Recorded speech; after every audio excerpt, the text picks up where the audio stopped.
Viral pelayan rumah makan angkat piring kotor hingga menumpuk tinggi, tetap tersenyum meski berat. Halus ieu kamera ieu kameramen halus ieu. Siapa sih yang gak suka makan di tempat viral, enak, atau bahkan legend?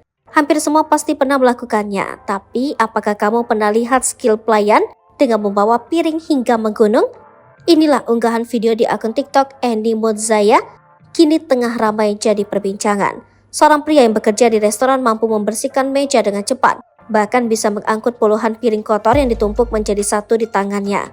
Video tersebut memperlihatkan pria yang sedang duduk sambil membersihkan meja. Ternyata, tangan kirinya sedang menampung beban piring yang menumpuk tinggi. Tumpukan itu sangat tinggi dan lebar bagai sebuah bunga besar. Uniknya, tumpukan tersebut membuat bak buket bunga yang sangat menarik perhatian. Saking tingginya, wajahnya sampai tertutup tumpukan piring saat berjalan ke arah dapur. Jika kalian ingin melihat secara langsung, skill pelayan resto ini bisa ditemukan di warung nasi Alam Sunda Tanah Abang, Jakarta Pusat.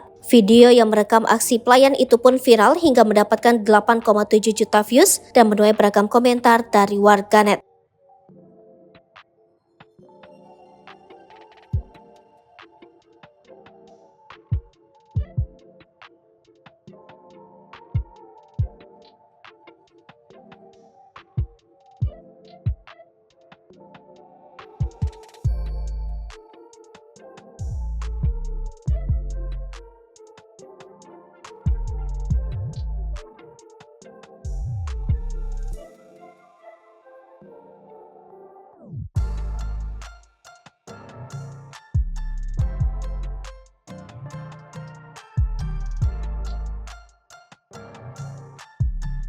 Download Tribun X sekarang, menghadirkan lokal menjadi Indonesia.